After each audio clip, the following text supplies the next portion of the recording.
Bonjour mesdames, messieurs, merci à toutes et à tous d'être avec nous cet après-midi pour cette passionnante table ronde autour de la valeur travail et des modèles de réussite. Quelle perspective pour les jeunes? Alors évidemment, cette question-là, c'est une question plus qu'importante, c'est une question plus qu'essentielle qui nous a occupés, qui nous a préoccupés et qui a été au centre de l'attention déjà avant le Covid. Et ce qui est extrêmement intéressant, c'est que ce qu'on a pu voir, c'est qu'avec le Covid, passé, disons, la sidération que nous avons évidemment tous connue, passé le Covid, on a eu un foisonnement d'études, alors à la fois des études académiques, mais aussi beaucoup d'enquêtes qui sont venues se pencher sur la question de dire est-ce que les jeunes ont un problème avec le travail? Est-ce que les jeunes ont un rapport nouveau avec le travail? Et finalement, qu'en penser? Au premier rang de ces études, on a évidemment une qui a été assez choc et qui nous a parlé que chez les jeunes, il y aurait une épidémie de flemme. Ça a fait grand bruit, ça a été énormément repris par différents instituts, par différents académiques, qui finalement nous ont dit, avec des preuves à l'appui, il n'y a pas forcément d'épidémie de flemme, les jeunes sont très impliqués dans ce qu'ils font, bien au contraire, ils ont un rapport au travail qui est très fort, mais qui évolue. On a voulu aller beaucoup plus loin en se disant, mais si on se pose autant de questions, ça veut dire que la question est plus complexe. Pour aborder cette complexité, nous avons décidé de réunir aujourd'hui un panel complémentaire. C'est pourquoi nous avons avec nous aujourd'hui Claire Pétraud, qui est fondatrice et responsable exécutive des Pépites Vertes, Claudia Sénic, qui est professeure à Sorbonne Université et à l'École d'économie de Paris, également directrice de l'Observatoire du bien-être du CEPREMAP, et enfin membre du Cercle des économistes, et enfin Thibaut Cournary, senior partner de Kea. Et alors je vais commencer par Thibaut, car nous sommes un petit peu complices dans l'histoire, parce que dans cette question du rapport des jeunes au travail, Kea a pris l'enjeu à bras-le-corps et s'est posé directement la question. Thibaut. Ouais, merci Mathieu. Alors, effectivement, cette question du rapport des salariés à l'entreprise nous a toujours intéressés parce que notre matière, c'est la transformation des entreprises. Et donc, ces enquêtes qui ont émaillé la période Covid et post-Covid, notamment celle au sujet de cette épidémie de flemme, nous a fait beaucoup réfléchir et beaucoup gamberger. On a finalement décidé de lancer notre propre enquête sur le sujet pour regarder s'il y avait réellement quelque chose qui se passait dans le rapport des jeunes salariés, enfin des jeunes Français avec l'entreprise et le travail. On a interrogé 3000 Français avec Opinionway. Je précise ce chiffre parce qu'il est assez rare pour être souligné. C'est un échantillon de grande taille et qui nous permet derrière de pouvoir faire des tris et de l'analyser. Et là, on va vous donner une rapide synthèse des premières conclusions qui sont loin d'être les seules que celles qu'on peut tirer de ce travail-là. Donc 3000 jeunes de 16 à 45 ans. On a une exception du jeune assez large, vous pouvez le constater. Mais comme je viens de fêter mes 44 ans, je voulais encore me sentir moi-même faisant partie de la population concernée. Plus sérieusement, on voulait avoir la perception des gens qui seraient encore en entreprise dans 20 ans, ce qui nous amenait à peu près à cet âge-là limite. Le premier résultat qui nous a frappé, c'est celui-ci. Donc, c'est ce que disait Mathieu un peu en introduction. Il n'y a pas de désengagement de ces Français de 16 à 45 ans. Il n'y a pas de désengagement vis-à-vis du travail. Il confirme plutôt d'ailleurs un engagement fort vis-à-vis du travail à 86%. En revanche, ce qui nous a frappé, c'est le décalage avec la question d'en dessous, c'est l'attachement à leur travail, qui est nettement plus faible. 74% en moyenne. Et quand on regarde d'ailleurs les écarts entre CSP+, et CSP- sur cette question-là, l'écart est beaucoup plus fort sur les CSP- et sur les CSP+. L'hypothèse que l'on a pour expliquer cela, c'est que les gens sont engagés dans l'idée qu'ils se font de leur travail, ils sont beaucoup moins attachés, ils leur restent attachés, hein, entre 60 et 75%, mais ils sont beaucoup moins attachés aux conditions réelles d'exercice de leur emploi.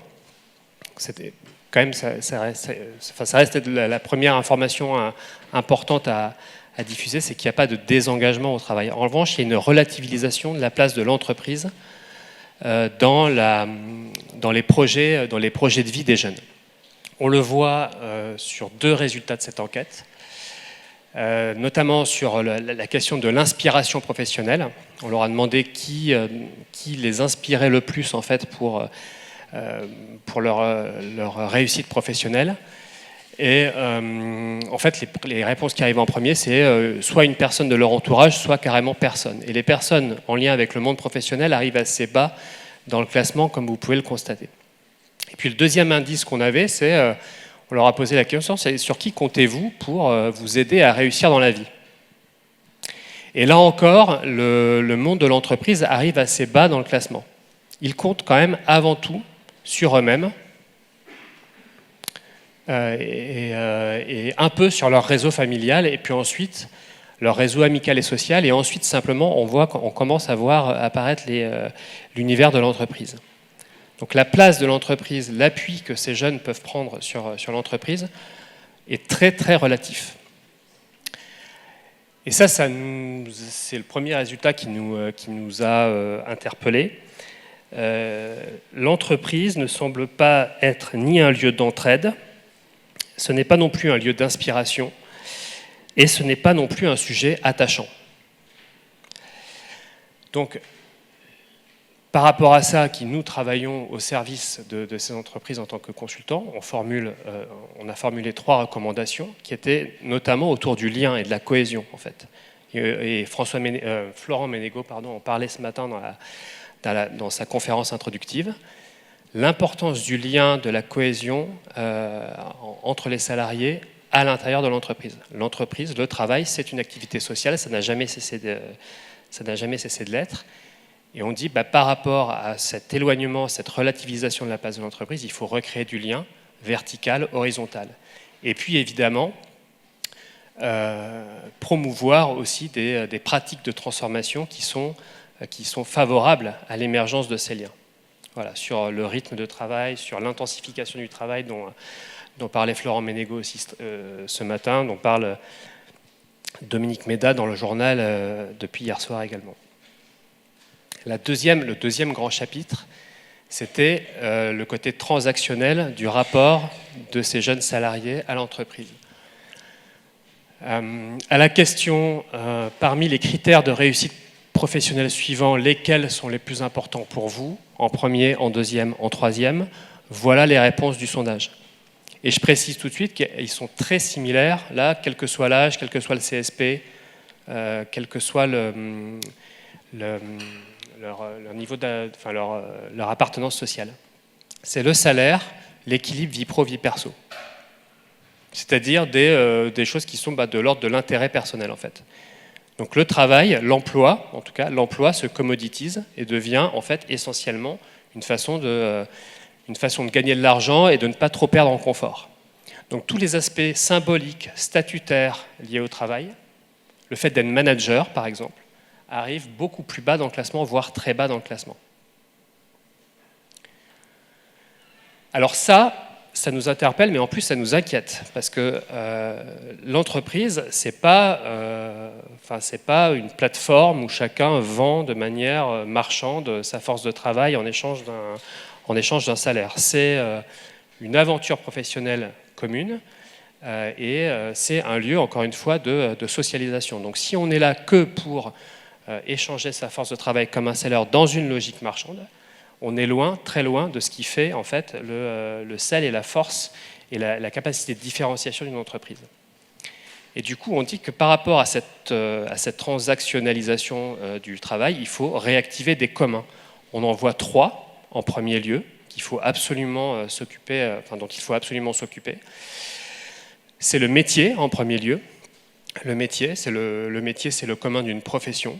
et donc certainement essayer de réactiver tout ce qui fait l'autonomie, en particulier l'autonomie et la capacité d'autodétermination des travailleurs à leur poste et dans leur métier.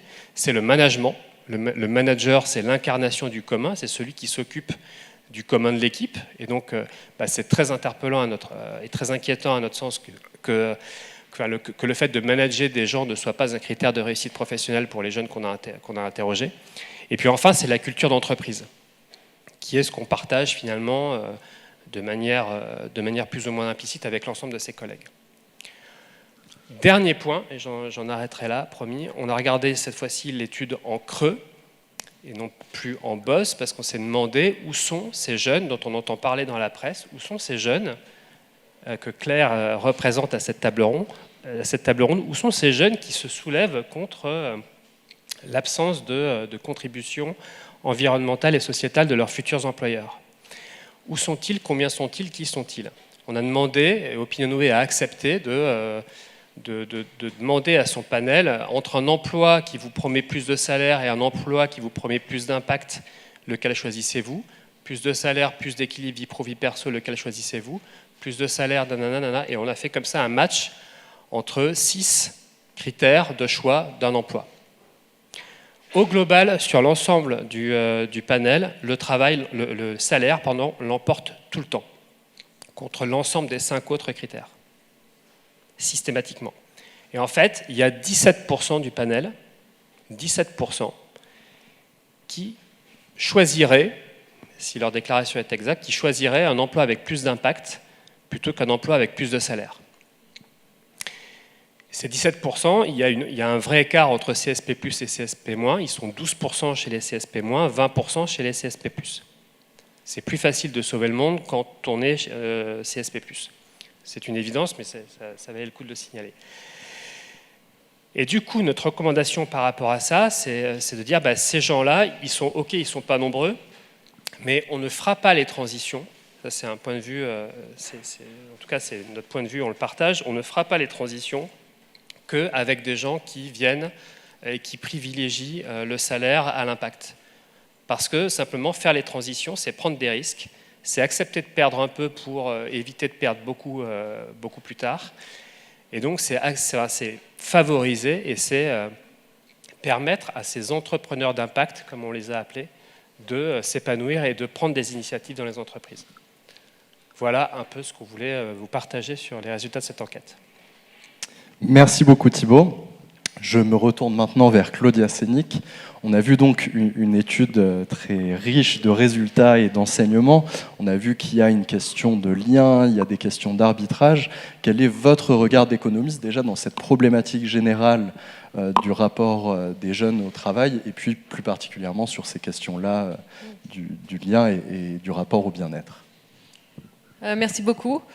Donc effectivement, la question un peu qu'on se pose, c'est comment expliquer qu'on ait tellement de mal à attirer les jeunes, enfin en tout cas certains, ceux qui ont les moyens de choisir. Dans les entreprises, dans les grandes entreprises traditionnelles, on entend de plus en plus de voix et puis aussi le retour des entreprises qui expriment ces difficultés. Donc dans ce que je crois pouvoir donner comme diagnostic, donc je crois qu'il y a trois choses. D'abord, un certain rapport à l'avenir qui s'est peut-être modifié récemment, un attachement plus fort à l'autonomie et puis un désir de réappropriation de son temps. Alors, en fait, la crise sanitaire, même si elle n'a aucun rapport, maintenant c'est derrière nous et ce n'est pas la cause immédiate, mais finalement ça a provoqué un effet sur les travailleurs en général et sur les jeunes en particulier, parce que d'abord ça fait prendre aux gens une conscience plus vive des risques globaux, parce que c'était une crise mondiale, et donc tout à coup, le fait qu'il y a de l'interdépendance et des phénomènes vraiment à l'échelle mondiale est devenu très très concret. Et ces risques mondiaux, non pas forcément sanitaires, mais peut-être justement environnementaux et écologiques, ils sont devenus très présents. Maintenant, ça y est, c'est fait. Quand on fait des enquêtes, quelle est la préoccupation principale pour vous? C'est vraiment l'environnement, quoi. C'est plus le chômage, c'est plus le travail. Voilà. Donc, et ça, c'est particulièrement vrai chez les jeunes, puisque évidemment, c'est eux qui ont plus d'avenir devant eux que ceux qui sont plus âgés. Et puis, ils ont un peu l'impression que c'est le monde que les générations plus anciennes leur ont légué. Donc ça, c'est la première chose. Et donc, du coup, cette conscience du risque écologique crée, pour certains, ce qu'on a appelé éco-anxiété, c'est-à-dire des phénomènes de stress, de dépression. La manière de réagir à l'anxiété, quand on est psychologiquement bien armé, enfin, qui est presque naturelle, c'est la colère. Donc, éco-colère. Et le remède contre l'anxiété et la colère, c'est l'action. Donc en fait, il y a une demande d'éco-action de la part des jeunes, et notamment dans l'entreprise. Donc en fait, beaucoup de jeunes, surtout ceux qui ont les moyens, comme vous l'avez dit, n'ont pas envie de s'impliquer, enfin de s'enrôler dans une entreprise qui ne s'engage pas de manière crédible dans une action environnementalement responsable, la réduction des émissions de CO2. Donc ça, c'est la première chose. Donc ça, c'est une quête de sens. En un sens, c'est je suis exigeant en ce qui concerne l'impact de l'entreprise dans laquelle je travaille, ou même de mon travail, mon activité, sur le monde, sur l'environnement et la société peut-être. La deuxième chose, c'est le télétravail. Le télétravail a été généralisé aussi loin que possible pour un tiers des Français qui avaient un métier télétravaillable. Et donc il s'est installé dans les mœurs, et maintenant il n'y aura pas de retour en arrière complet, puisque voilà, c'est fait. Et donc en fait, on voit que pour beaucoup de jeunes, c'est devenu une exigence, c'est-à-dire que si on n'a pas la possibilité de télétravailler 1 ou 2 jours par semaine, et bien dans ce cas, on n'accepte pas le job.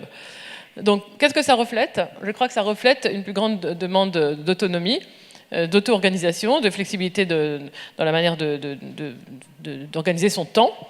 Et donc, c'est ce qu'on voit aussi dans les 3 motifs les plus importants là, quand on doit faire des choix entre telle caractéristique ou telle caractéristique de l'emploi. Bon, bien sûr, il y a le salaire en premier, on reviendra dessus, mais après, c'est les conditions de travail et la flexibilité. Puis tout le reste est vraiment beaucoup moins. Donc il y a ça. Et puis, troisièmement, se réapproprier son temps, c'est le fait de pouvoir organiser sa vie et y trouver le sens qu'on veut y mettre. Et puis après, donc troisièmement, je crois que c'est lié au deuxième point, et aussi au premier, c'est que cette quête de sens et cette manière de travailler à laquelle les jeunes aspirent, je crois, c'est ce qu'on croit voir, c'est une quête de sens qu'on doit comprendre de plusieurs manières, de 2 manières. Donc, comme j'ai dit déjà, le sens, c'est l'impact, donc les conséquences de ce que mon activité a sur le monde, donc sur les autres. Donc, c'est un côté moral, un côté altruiste. Mais le sens, et donc c'est le sens au sens de direction, valeur, est-ce que je partage les valeurs de mon entreprise, est-ce qu'il y a une congruence? Mais après, en fait, il y a un nouveau sens au sens d'impact. Je veux comprendre quel est mon impact, et donc ça c'est...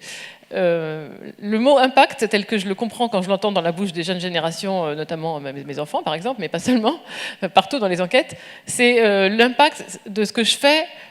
Chaque jour, je veux comprendre ce que je fais. Quand je travaille, je veux comprendre le process de A à Z. Qu'est-ce que je fais, où ça mène. Je veux avoir le feedback tous les jours. Enfin, tous les jours. En tout cas, je veux comprendre exactement le résultat. Est-ce que ça a marché ou pas marché. Je veux de l'évaluation complète, du feedback sur ce que je fais. Donc, ça veut dire que le temps est raccourci. C'est-à-dire que je ne vais plus m'engager dans une grande entreprise qui a un grand projet à long terme et dans laquelle je vais me fondre et puis les conséquences, je fais confiance mais je ne les verrai pas moi-même. Non, je veux les voir. Et en fait, je crois comprendre, les jeunes peut-être me diront si c'est vrai ou pas, s'il y en a dans la salle, mais je crois comprendre qu'un métier à impact pour les jeunes générations dont on parle aujourd'hui, c'est un métier dont je peux voir l'impact, tout simplement moi. Et donc, moi je le dirais par exemple... Je pourrais traduire ça en disant que les jeunes veulent travailler en mode projet. Un mode projet, c'est-à-dire que c'est quelque chose qui est délimité, et non seulement dans l'espace et dans la définition, mais aussi dans le temps. Le projet, on en voit les objectifs et les résultats. Donc pour conclure, je crois qu'il y a cette idée donc, que le monde est devenu plus incertain. On l'a compris avec tout ce qui est notamment la crise sanitaire. Et puis, voilà, le monde est plus incertain. Donc l'avenir est plus incertain, plus opaque. Puisque l'avenir est incertain, il est très loin, ça m'intéresse moins, m'intéresse plus au présent. Je veux voir l'impact de ce que je fais dans le présent, dans le moyen terme, dans le long terme. Et donc c'est une attitude, pour finir, qui paradoxalement est à la fois plus responsable, puisque je veux toujours comprendre les conséquences de ce que je fais sur le monde, mais à la fois plus individualiste, parce que c'est à mon échelle que je veux comprendre ce que je fais. C'est pas je donne les clés à quelque chose de beaucoup plus grand que je ne maîtrise pas du tout, non. Je veux voir même moi, dans mon activité quotidienne, l'impact de ce que je fais. Donc à la fois plus responsable et plus individualiste. Et peut-être que justement dans ce monde incertain, une manière de reprendre un peu le contrôle de sa vie, c'est ça, c'est de reprendre le contrôle de son temps et du sens de ce qu'on fait. Voilà. Après, si j'ai le temps, si on revient là-dessus, je dirais que cette enquête, j'aime beaucoup, parce que j'aime bien cette manière de poser les questions, au lieu de demander est-ce que vous êtes d'accord avec l'opinion, oui, non, de demander est-ce que vous êtes plutôt A ou B. Et là, ça permet de voir vraiment ce que pensent les gens entre deux choix contradictoires. Et effectivement, ce que vous avez dit, c'est que, de manière assez surprenante, finalement, à la fois plus responsable, mais plus individualiste, le salaire, les conditions de travail, la flexibilité. Voilà, et on y reviendra, effectivement. Merci beaucoup, Claudia. Claire Pétro, j'ai senti... Alors, nous avons la chance d'avoir une jeune au moins dans la salle et sur scène. Et je sentais à côté de moi beaucoup de réactions, quelques notes qui ont été prises au fil des interventions. Claire, est-ce que tu peux déjà nous présenter les pépites vertes et nous partager justement, à l'aune de ton expérience et des pépites vertes, cette question de la valeur travail et des modèles de réussite et les résultats de l'enquête t'ont fait soulever comme problématique. Merci. Donc bonjour, c'est moi la jeune. Je plaisante. Je suis Claire Pétro. On m'interroge souvent du fait que j'ai créé les pépites vertes que je vous présente juste après sur le sujet de la jeunesse. Et je suis très contente qu'on ait mis ces jeunes au pluriel, parce que j'introduis toujours en rappelant effectivement qu'il y a des jeunesses aujourd'hui, en France en particulier. Et avant de me lancer sur d'où je viens et où on va avec les pépites vertes, j'aurais aimé savoir si dans la salle, quand 17% ressort sur le nombre, sur la répartition de jeunes qui seraient prêts à réduire leur salaire pour avoir plus d'impact, est-ce que dans la salle, ça surprend certains d'entre vous que ce soit si bas ?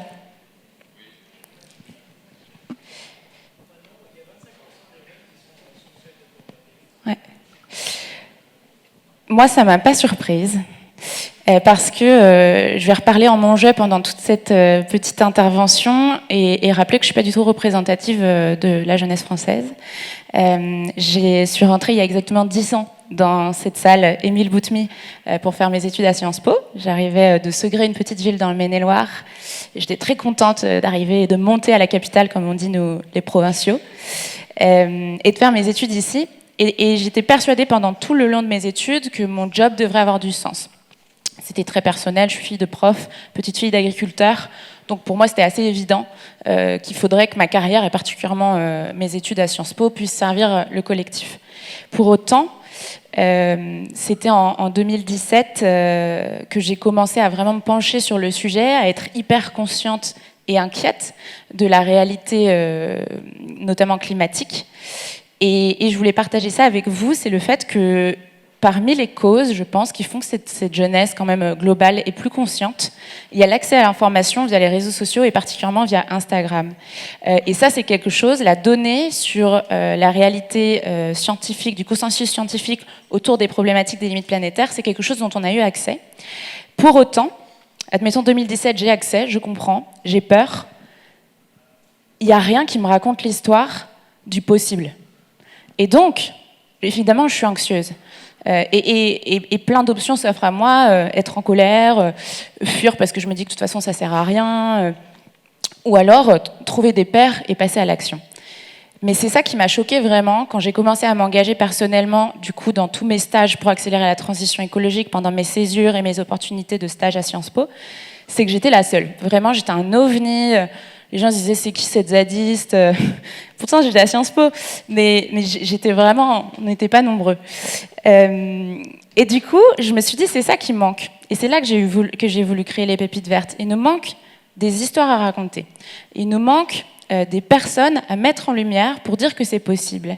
Et donc, j'ai enchaîné mes stages, mon premier job, etc. Et puis pendant le confinement, justement, j'ai eu des dizaines de messages de jeunes qui m'écrivaient et qui me disaient, mais comment on fait ? Où va-t-on ? Où va-t-on pour avoir un maximum d'impact personnel ? Est-ce qu'il faut aller dans un grand groupe et transformer l'intérieur ? Est-ce qu'il faut faire du lobbying à l'échelle européenne ? Est-ce qu'il faut créer une start-up dans l'économie circulaire pour accélérer l'industrie ? Et moi, j'ai dit, je ne sais pas. Je ne suis pas conseillère d'orientation. Par contre, il est vrai que dans mon écosystème, j'ai commencé à me fédérer un petit groupe de copains qui, comme moi, ont choisi leur métier pour avoir un impact positif. Et donc, c'est là que je me suis dit, il faut mettre en lumière ces jobs et ces jeunes qui s'engagent pour inspirer des étudiants et étudiantes. Et c'est rigolo parce qu'en préparant la table ronde, j'ai reçu un mail de Sciences Po Alumni qui parlait d'une table ronde sur les métiers de la transformation environnementale. Et ce mail m'a fait sourire parce qu'il y avait 3 directrices développement durable et RSE. Et c'est pour ça que j'ai créé les Pépites Vertes. Il est temps de ne plus que parler et de ne plus que mettre en lumière les présidents, les DG, les directeurs, directrices RSE, mais aussi de raconter en proximité les métiers qui sont accessibles à 2, 3, 4 ans pour les étudiants. Et donc j'ai créé les Pépites Vertes avec un média digital. J'ai fait un appel sur les réseaux sociaux à tous les jeunes de France qui voulaient nous raconter ce qu'ils font au quotidien, dans des ONG, dans des associations, dans des institutions publiques, dans des grands groupes, dans des startups. Et j'ai créé un site internet et j'ai fait des articles, j'ai fait des vidéos sur YouTube. Et à force d'avoir mis côte à côte tous ces visages de jeunes qui s'engageaient partout en France, j'ai réalisé que j'avais sous les yeux un début de communauté et de réseau qui aujourd'hui n'était pas encore connecté. C'est là que j'ai commencé du coup à me dire qu'il y avait un projet d'entreprise derrière cette idée qui à l'origine était un passe-temps en parallèle de mon job. Donc j'ai quitté mon job, j'étais directrice de la communication à Change Now, j'ai quitté mon job et pendant 2 ans je me suis donné la chance de modéliser économiquement mon projet d'entreprise et d'accompagner les jeunes à se connecter quand ils sont engagés au travail via un programme qui s'appelle la Pépite Academy, où on va les former justement sur les compétences douces du changement et de la vision moyen terme. Puisque quand on est dans ces jobs, et particulièrement à la RSE par exemple, on a des injonctions complètement contradictoires, et peut-être ça fera écho à certains d'entre vous. D'une part, on nous attend sur plus de performances environnementales, et d'autre part, sur tout autant, voire plus de performances financières. Et parfois, on ne nous donne pas de budget, et les espaces de la RSE sont quand même des endroits où il y a beaucoup moins de financement que dans d'autres business units. Et donc, c'est difficile pour les jeunes de porter ça au quotidien, mais pour autant, ces 17%-là, eh bien, je pense qu'ils sont indispensables à la manière dont on doit construire les entreprises sur le moyen terme. Et du coup, j'aimerais ouvrir sur une double observation qui revient sur le sujet de ce que disait Claudia, sur le fait que l'impact pour les jeunes que je représente, peut-être ces 17%, il est pensé de manière très presque égotique. Et on est tout le temps en train de se comparer. Est-ce que j'aurais plus d'impact ici ou là-bas, moi. Et ça mène à du burn-out, en fait. J'en ai vu beaucoup dans notre réseau de jeunes qui, au nom de la cause et du sens, ne comptaient pas les heures parce qu'ils avaient l'impression qu'ils étaient en train de changer le monde. J'ai été cette personne, et puis je me suis rendu compte que je ne changerais pas le monde toute seule. Et du coup, dans la vision et la philosophie des gens qui passent par notre programme, on leur dit « pardon, pas pardon, mais tu ne vas pas changer le monde tout seul ». Et la vision d'impact qu'on doit créer aujourd'hui, en tant que talent, elle doit s'ancrer dans un projet d'équipe et dans un projet collectif. Donc, ok, moi je dis ça aux pépites de notre programme et on essaye de fédérer du coup des écosystèmes qui pensent collectif. Pour autant, si j'ai devant moi des managers, des directeurs, des décideurs, des décideuses, j'appelle aussi les entreprises à proposer dans leurs expériences collaborateurs, collaboratrices, des projets d'entreprise collectifs, fédérateurs, qui donnent envie de participer à un truc qu'on partage. Parce que sans ce pacte intergénérationnel de la part de l'institution privée ou publique et avec la volonté et l'humilité des talents qui vont rejoindre aux organisations, je crois malheureusement qu'on aura beaucoup de mal à faire les transitions environnementales et sociales qui sont devant nous. Et on manque cruellement de projets positifs et collectifs pour se mettre en mouvement vers une transition plus globale. Merci beaucoup. Merci beaucoup pour ce témoignage et cette mise en perspective. Alors, je vais avoir une remarque là en me tournant cette fois-ci vers Thibaut et pour revenir à la thématique générale du campus d'aujourd'hui. On l'a vu notamment sur cette dernière intervention. Il y a aussi l'enjeu avec ce qu'on a appelé dans le rapport les entrepreneurs d'impact, de l'intégration au sein de l'entreprise. Et dans la sociodynamique, on est aussi très, très attaché à cette question des alliés, des opposants. Quel est un petit peu l'apport du rapport, de l'étude qui a été publiée pour la sociodynamique et dans une perspective, dans une lecture sociodynamique en général? Je pense qu'il y en a deux principaux. Enfin, c'est dans l'autre sens. Qu'est-ce que la sociodynamique peut apporter aux conclusions de ce rapport et aux gens qui essaient de faire bouger les choses. Le premier, c'est pour rebondir sur ce que disait Claire à l'instant, c'est dans la théorie du changement, et la sociodynamique ne dit pas autre chose, 17%, c'est beaucoup plus qu'il ne faut pour engager une masse critique à bouger, en fait. Il n'y a pas besoin, c'est pas dramatique, il ne faut pas se dire, oh là, mon Dieu, mais dans quel état est notre jeunesse, ces bandes de gens que seul l'argent intéresse, c'est vraiment horrible. Non, à 17%, on pourrait même se dire que c'est beaucoup, on verra, parce qu'on veut refaire cette enquête, refaire la même, en posant les mêmes questions plusieurs années de suite pour voir si ce chiffre évolue, mais c'est largement assez, et la sociodynamique peut les aider à rallier autour d'eux. La sociodynamique, c'est avant tout une pratique de la relation des acteurs pour les engager à s'allier dans le sens d'un projet commun.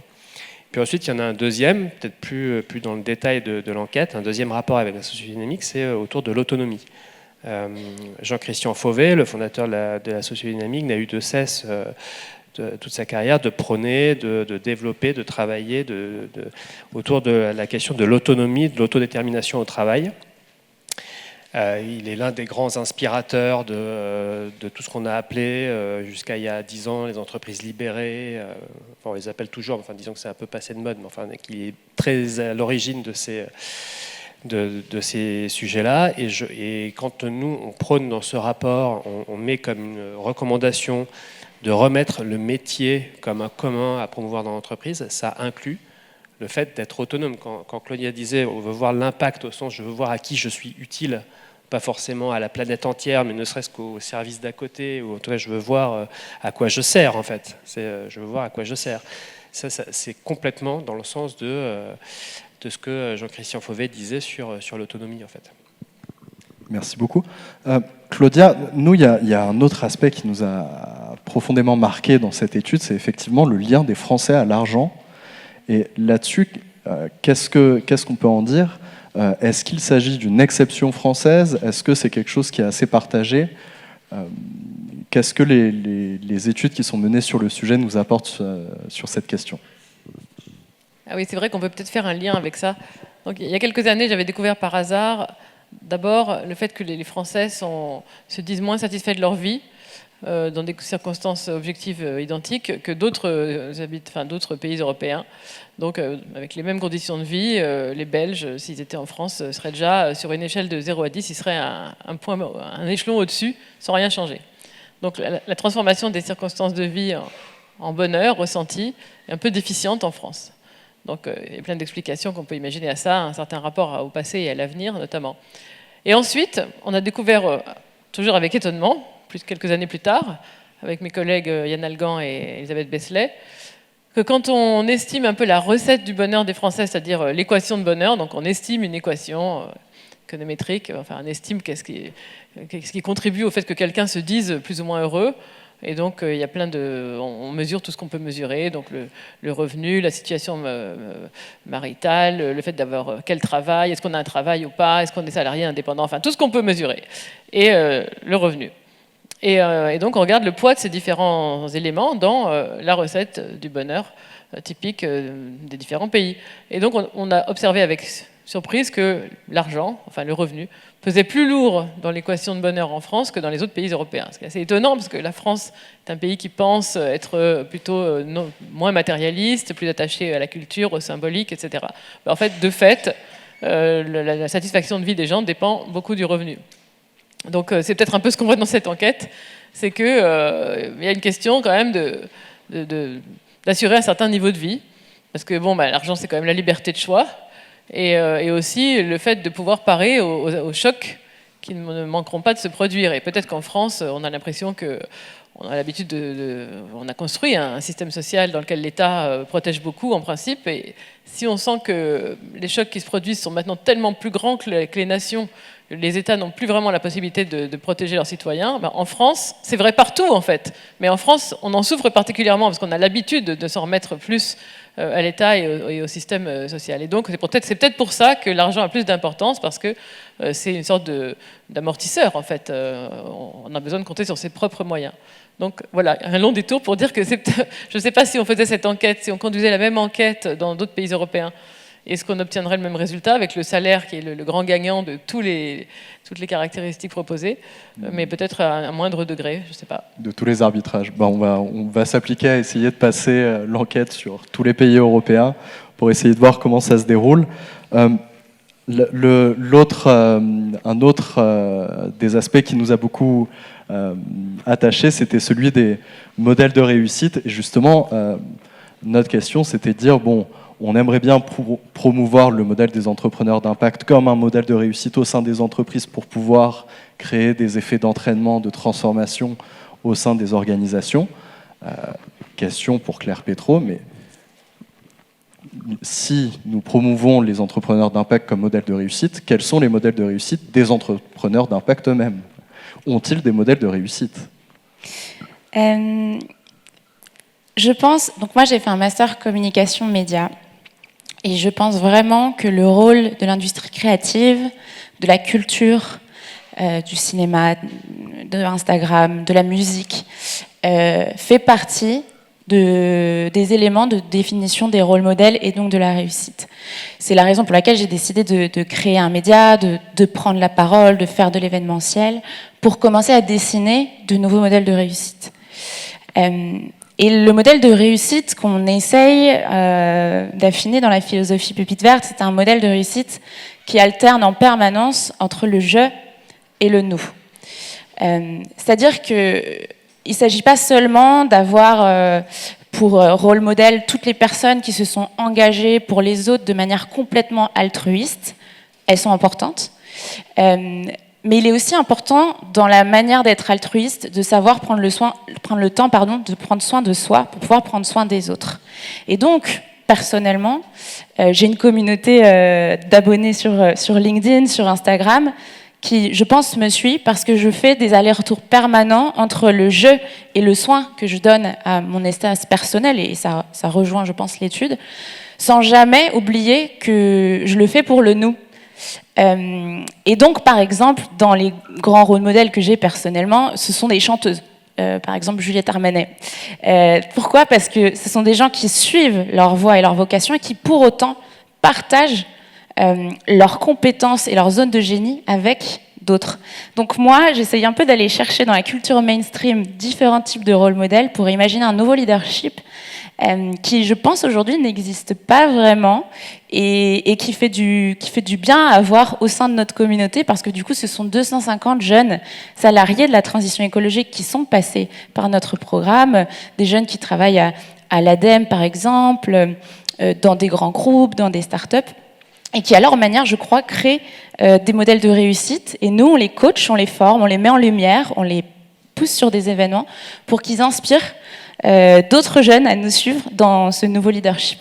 D'accord, donc promouvoir une diversité de modèles de réussite et disons une fluidité.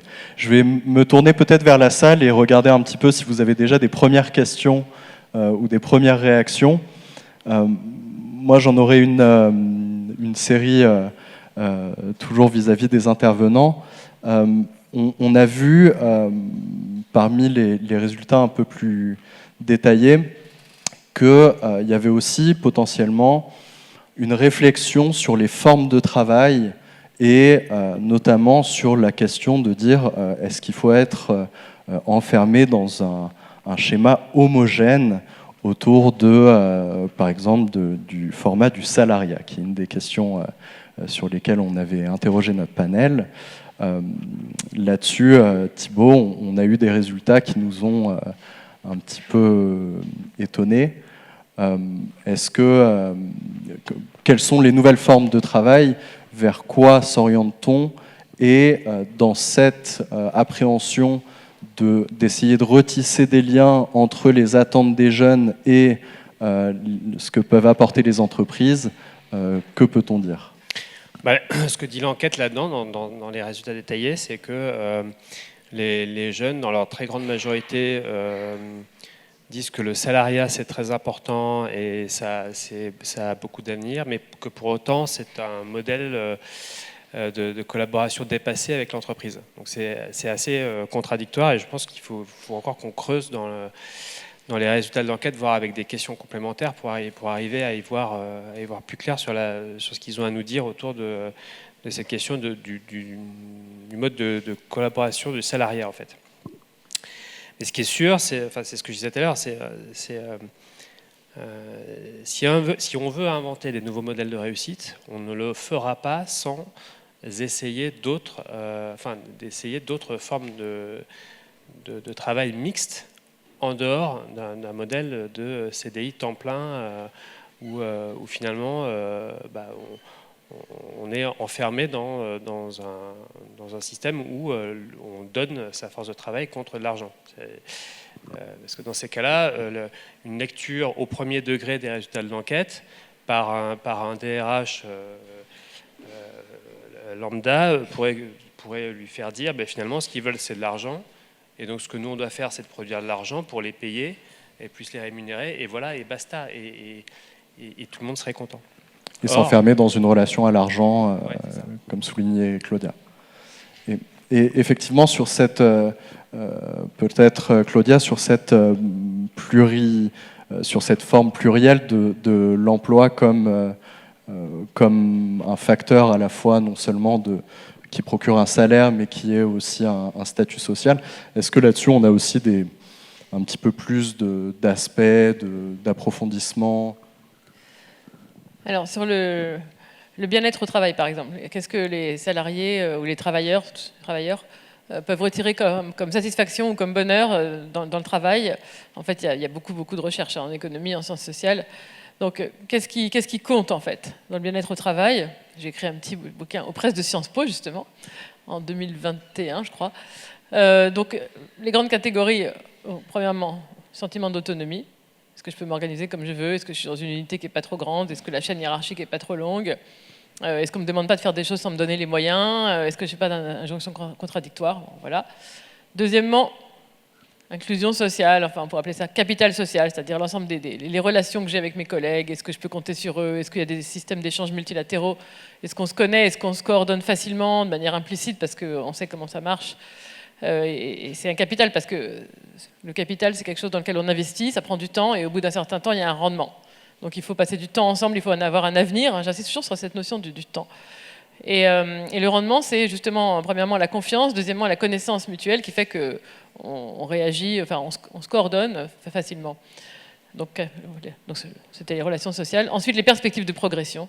Donc il faut pouvoir se représenter la direction vers laquelle on va, quoi. Progression, ça peut être salarial, ça peut être en termes de responsabilité, ça peut être en termes de faire des nouvelles choses. Mais en fait, on ne vit pas que dans l'instant. En fait, dans la manière dont on apprécie sa vie et son travail, il y a la perspective. Et puis après, il y a la question du sens, là on en a déjà parlé. Et puis il y a aussi la structure des rémunérations. Donc de ce point de vue-là, donc vous parliez de salariat, pas salariat. Donc c'est vrai que le salariat, c'est l'entreprise. C'est-à-dire, c'est une relation de subordination. L'entrepreneur assume le risque, il embauche des gens qu'il rémunère de manière fixe, quel que soit le résultat de l'entreprise. Donc le salarié transfère le risque à l'entrepreneur, enfin au capitaliste plutôt. Et donc, il vend son temps, hein, c'est ça. Offre de travail, c'est de l'offre des heures de travail, pour faire quelque chose qui est défini, un certain projet, mais on ne sait pas exactement quoi. Hein. Et donc, en fonction de ce qui se passe, des projets nouveaux, etc., on va dire aux gens, on va faire ci, on va faire ça, etc. Donc, et puis tout ça, c'est dans un collectif qui se connaît, qui travaille ensemble pendant un certain temps. Voilà, on crée un collectif, un projet commun, on ne sait pas exactement ce qui va se passer, mais on s'engage là-dedans. Ça, c'est le salariat.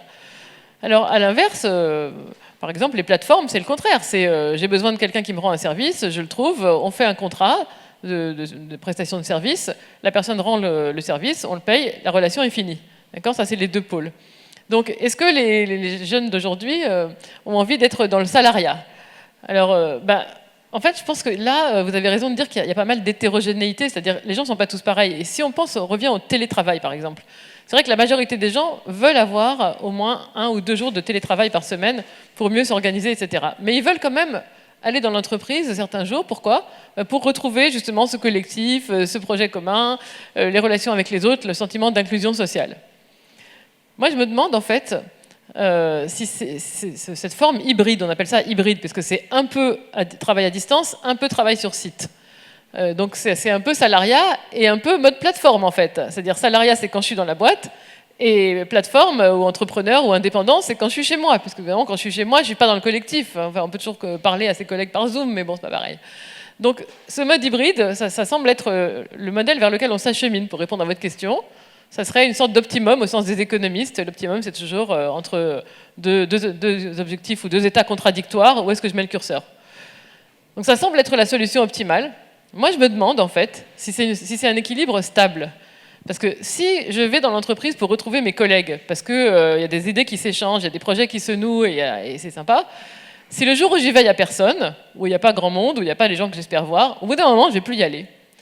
Et donc, je me demande si on ne va pas aller vers un modèle où, justement, pour certaines personnes qui sont des animaux sociaux, en fait, on ira dans l'entreprise tous les jours, et ça restera l'entreprise, le collectif. Et pour d'autres personnes qui sont très autonomes, et voilà, eh bien, elles n'iront plus du tout dans l'entreprise, et quand elles seront embauchées, c'est le cas de beaucoup de jeunes, il n'y a même pas l'idée qu'il y aura un lieu de travail. Je suis embauchée par une entreprise, mais moi, je suis située je ne sais pas où, et ça n'a aucune importance. Donc je me demande si, en fin de compte, cet équilibre hybride, il n'est pas instable, et qu'on ne va pas plutôt s'acheminer vers un équilibre séparateur, comme on dit, avec d'un côté des entreprises où on est là, et c'est l'entreprise, c'est le salariat, et de l'autre côté des entreprises où tout est à distance, et finalement, c'est plus vraiment l'entreprise.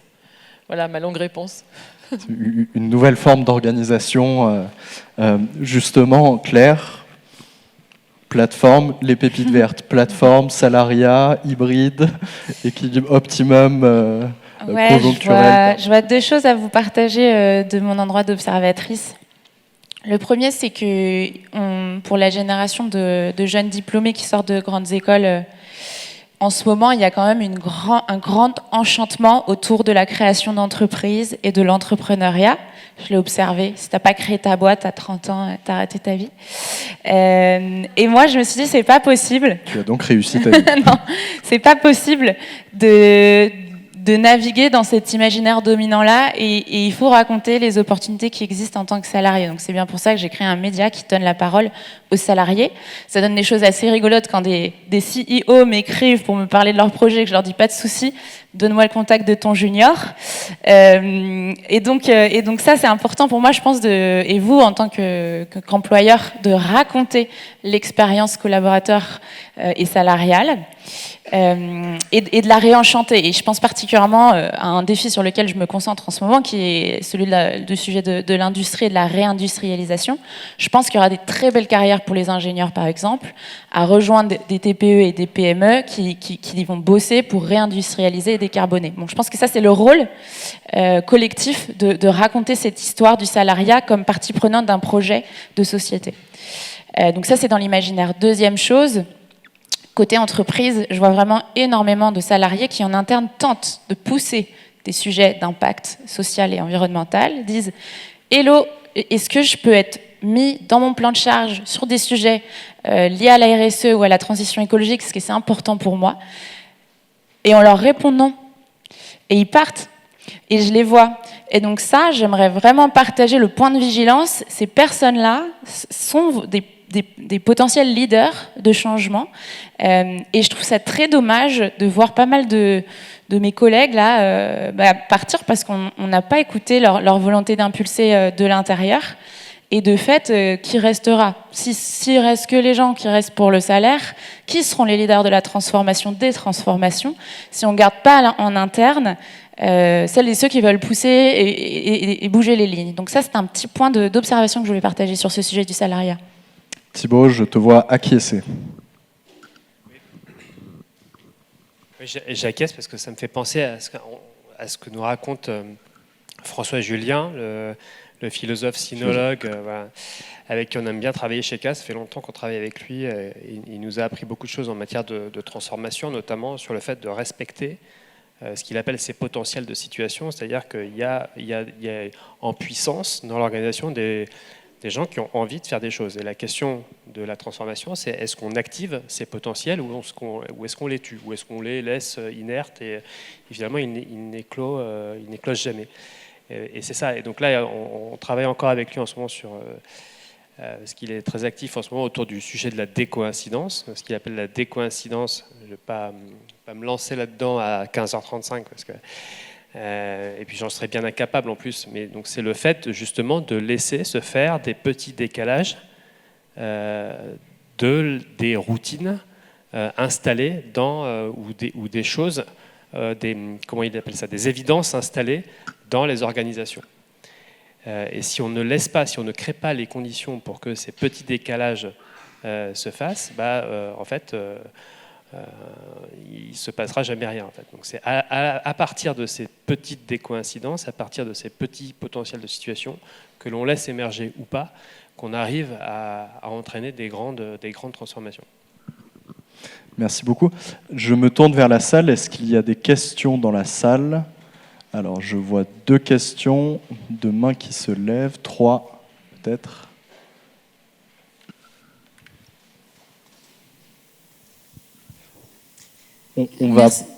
Excusez-moi, on va prendre les 3 questions d'un coup, ce qui va permettre aux intervenants de répondre de manière plus fluide. Merci. Oui, merci. J'ai une question qui s'adresse à Claire. Comment est-ce que vous vous positionnez par rapport à ces mouvements de révolte étudiante ? Je crois qu'il y en a eu un récemment à l'Agro encore, dans le cadre de forums de l'emploi, où les étudiants finalement s'opposent à la présence même d'entreprises sur leur campus pour les recruter eux. Voilà. Alors, j'ai l'impression de comprendre que les pépites vertes se posent en alternative par rapport à ce type de révolte. Néanmoins, est-ce qu'on ne peut pas voir ce type de posture-là comme finalement une étoile ou un pôle d'attraction qui a un certain sens par rapport à justement donner un autre sens au travail ? Merci beaucoup. 2e question, s'il vous plaît. Vous avez...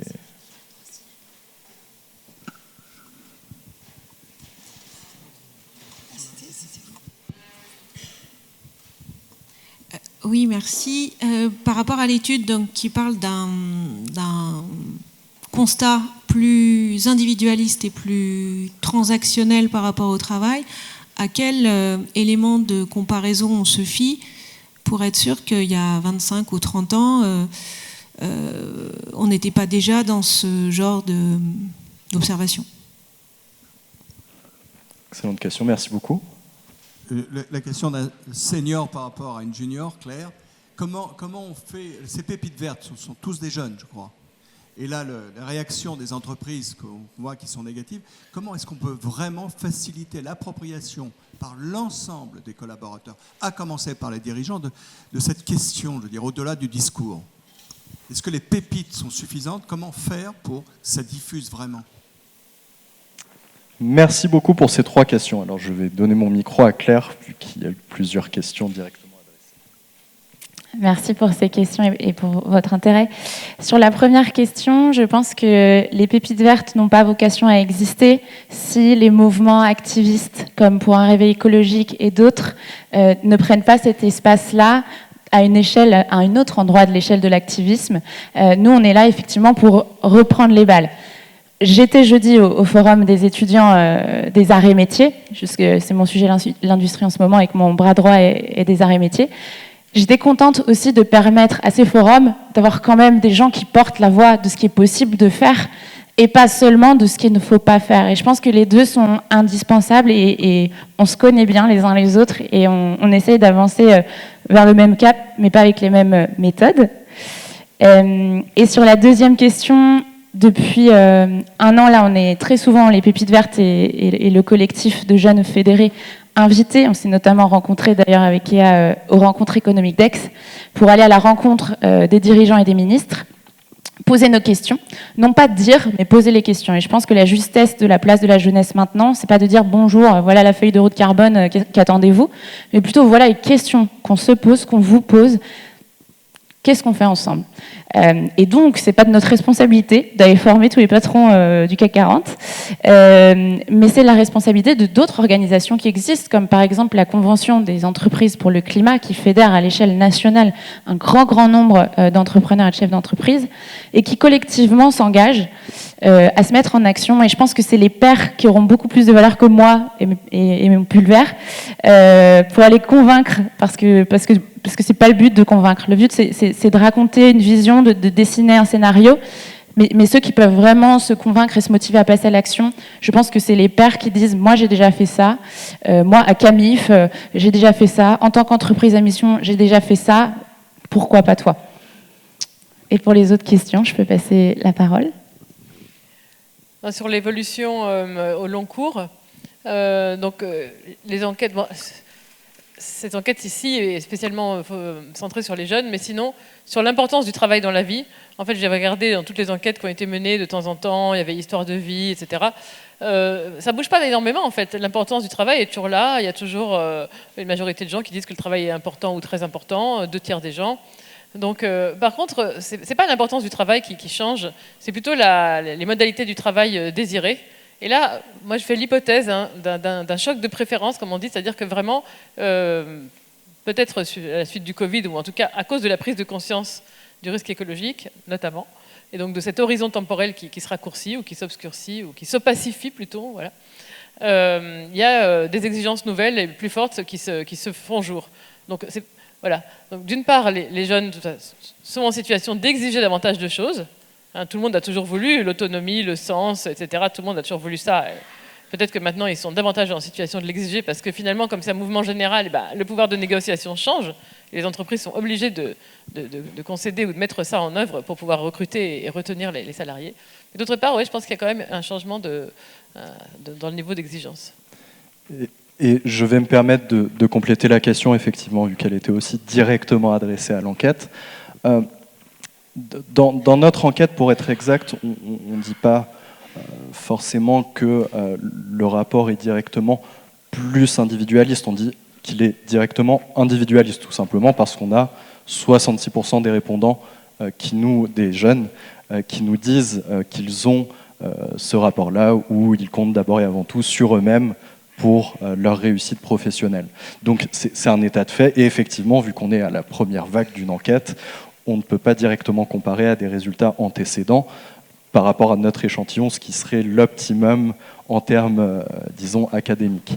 Ce qu'on a fait, une fois qu'on a eu ces résultats-là de la part d'OpinionWay, vu qu'il y a un moment où il faut commencer quelque part, c'est qu'après on est allé justement discuter, on est allé fouiller tous les travaux et discuter avec d'autres chercheurs, et c'est là où on est arrivé à la même interprétation, qui était de dire que notre interprétation est de dire qu'a priori, le sentiment est que ça a l'air d'être plus, mais on aimerait bien s'en assurer, justement, en pouvant poursuivre ces observations précises au fil des ans. Je voulais juste ajouter une petite observation de l'enquête, parce que vous n'en avez pas parlé. J'étais quand même assez étonnée, parce que c'est une enquête qui porte sur les jeunes, donc de 18 à 45 ans. J'étais étonnée de voir qu'il y avait quand même encore des grosses différences entre hommes et femmes. Donc, même dans les jeunes générations qui, pourtant, en France, n'ont pas été formatées par toutes les valeurs traditionnelles, etc. Au contraire, aujourd'hui, c'est tout à fait le contraire. Malgré ça, c'est étonnant de voir que les aspirations, en moyenne, des hommes et des femmes, concernant les caractéristiques du travail qui sont désirables, l'importance des conditions de travail, l'importance de la flexibilité, l'importance... Enfin, voilà, il y a encore des grosses différences sur qui je peux compter dans ma carrière, les réponses ne sont pas les mêmes, le sentiment d'avoir réussi, etc.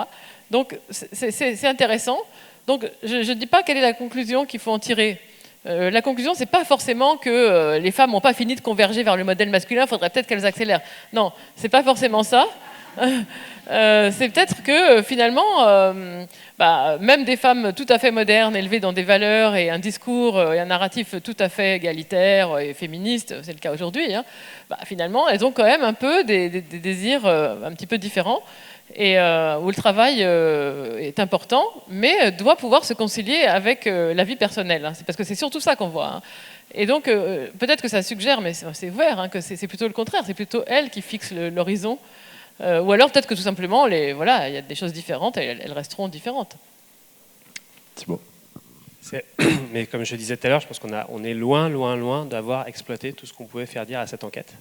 C'est juste un premier jet de résultats comme ça. Et c'est une super idée, on va pouvoir creuser. Je rebondis sur la question sur l'historique. Est-ce que finalement, ça n'a pas toujours été comme ça, ce rapport au travail le rapport à l'argent. Au moment où, à la faveur de la découverte des résultats de cette enquête, en tout cas moi personnellement, j'ai redécouvert ce qu'écrivait Thierry Bard dans les années 80 sur la logique de l'honneur. C'est un quasi-hasard, je ne crois pas beaucoup au hasard, mais c'est un quasi-hasard où en fait, je relisais ce qu'il écrivait sur le fonctionnement de cette usine. Donc c'est Philippe Thierry-Bard, le sociologue, il étudie 3 usines d'un groupe français, une usine en France, une usine aux Pays-Bas, une usine aux États-Unis.